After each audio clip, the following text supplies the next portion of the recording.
Good afternoon. I'll be presenting on behalf of Medicine 3. My consultant in charge is Dr. Phoebe ma'am.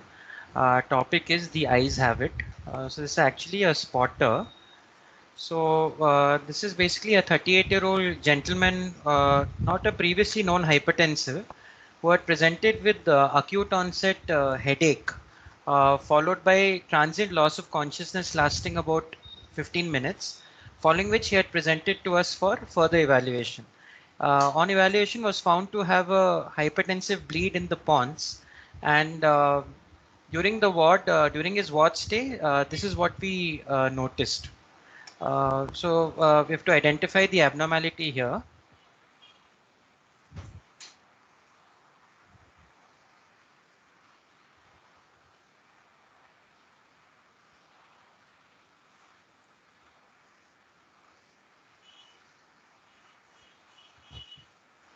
So I'll just play it once more.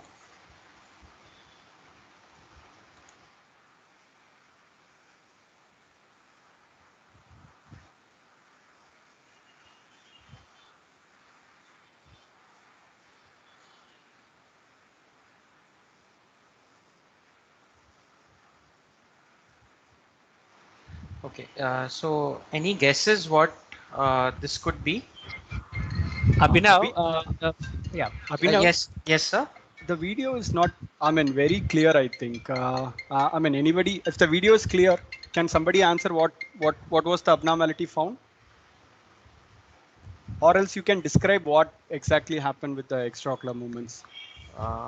Okay, sir. So basically on looking, this is on attempted, I'll just play it once more. So initially on attempted left gaze, if you notice there's a failure of adduction of the right eye and there's an abducting nystagmus of the left eye. Whereas gaze to the right, horizontal gaze to the right is normal, up and down gaze is normal. This is in the setting of a recent hypertensive pontine bleed. So this is actually a right-sided internuclear ophthalmoplegia because he has a failure of adduction of the right eye with an abducting nystagmus of the left eye. So this is what we had wanted to show. So as we all know, so before we go into INO, it's important to understand some basic anatomy. So the MLF is a lesion of the MLF is what produces INO. So this is basically, it's a paired tract. It's located in the brain stem, ventral to the aqueduct in the midbrain and to the fourth ventricle in the pons and medulla. It links together several brainstem nuclei. It links together the RI-MLF in the dorsal midbrain, the interstitial nucleus of Cajal. This is at the level of the superior colliculus, the trochlear nucleus at the level of the inferior colliculus, and the sixth nerve nucleus and the PPRF in the caudal pons. It also connects to the vestibular nuclei in the rostral medulla. So it's also important to note that the MLF conveys tectospinal fibers as well that mediate reflex movements of the head and the neck in response to visual and auditory stimuli. And it also transmits the vestibulospinal fibers which help maintain posture against gravity. So just revising what the normal circuitry is. So suppose we want to look to the left. The first signal will actually come from the right frontal eye field, the contralateral frontal eye field. This right frontal eye field will then give input to the left-sided PPRF. This left-sided PPRF via excitatory burst neurons will stimulate the left-sided sixth nerve nucleus. Through the left-sided sixth nerve nucleus, through excitatory interneurons, actually the third nerve nucleus gets stimulated. More specifically, the medial rectus subnucleus of the third nerve nucleus gets stimulated, and this results in actually conjugate gaze to the left. So this is important to know because sometimes even in, for example, in acute strokes with involvement of the frontal region, they can often have a gaze deviation to the same side because this horizontal gaze is impaired. So it's important to know this circuitry. Coming to INO, actually, there are three main cardinal features of INO. The first is actually impaired adduction of the ipsilateral eye. Often this may actually be just mild, and during large horizontal saccades, it may actually show up more as a slowing of adduction rather than a full defect in adduction. This is known as an adduction lag. Often, however, it may be more marked, and there might be failure of adduction beyond the midline, as is seen in our patient.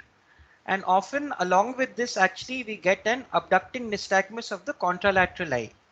Now, there are two theories why this abducting nystagmus happens. The most important and most accepted theory is that is explained by the Hering's law.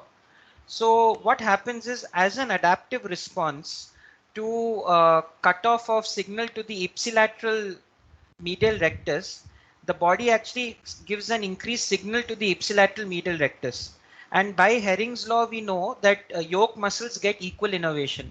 So the yoke muscle of the, for example, if there's a right-sided INO lesion, the yoke muscle of the right medial rectus will be the left lateral rectus. So as a result of an increased signal to the right medial rectus, there's also an increased signal to the left lateral rectus. As a result of which actually it goes into a abducting nystagmus.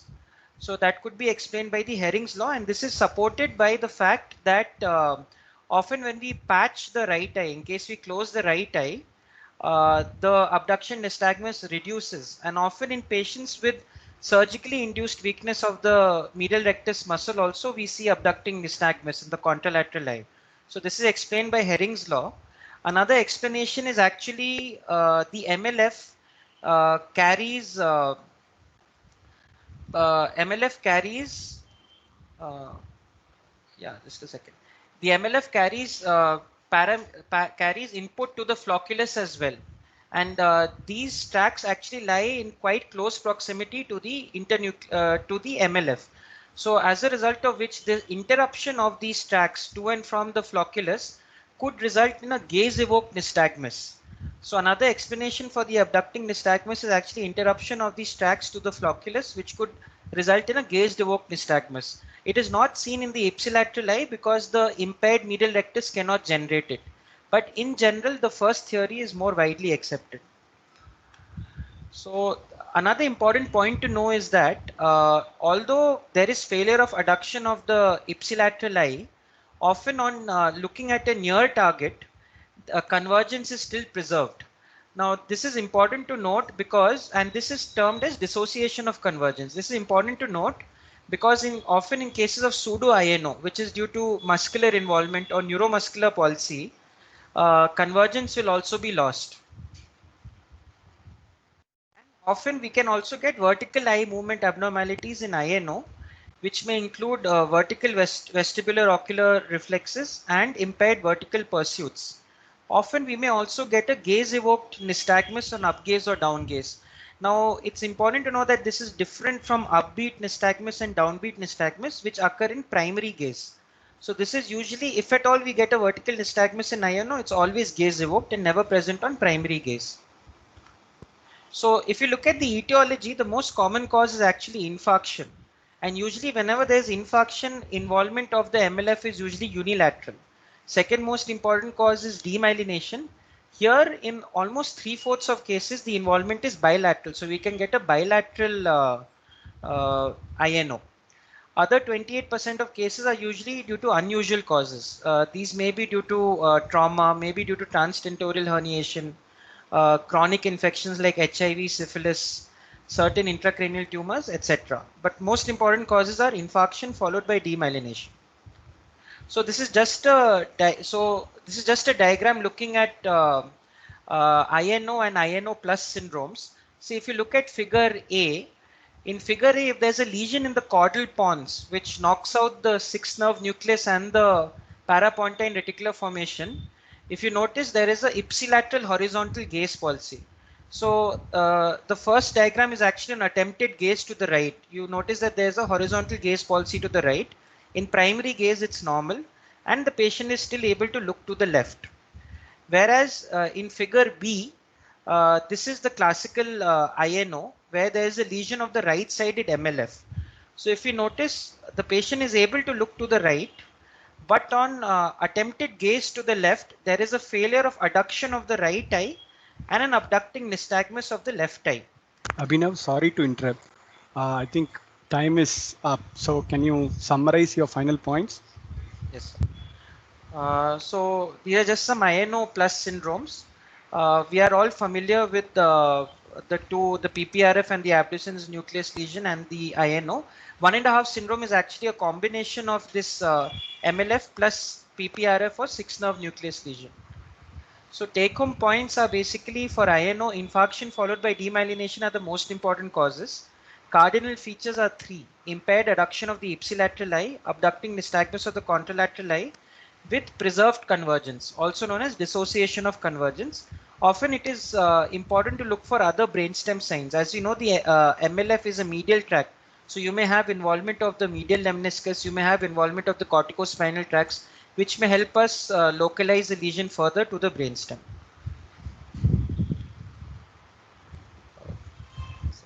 These are the take-home points. Okay. That was a nice presentation, Abhinav. Any comments or questions from the floor? Dr. Phoebe, you want to add something?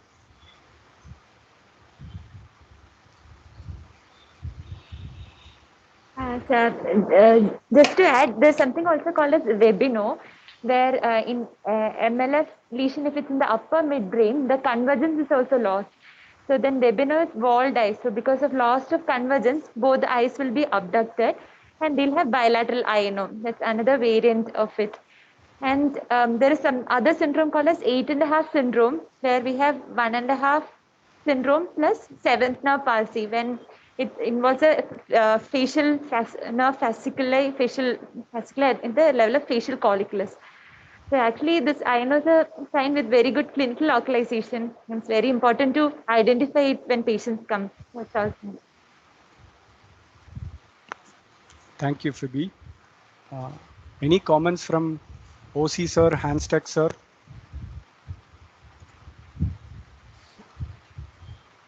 No, nothing. Thank you. Okay. Okay, then we'll move on to the next case presentation from Medicine 1,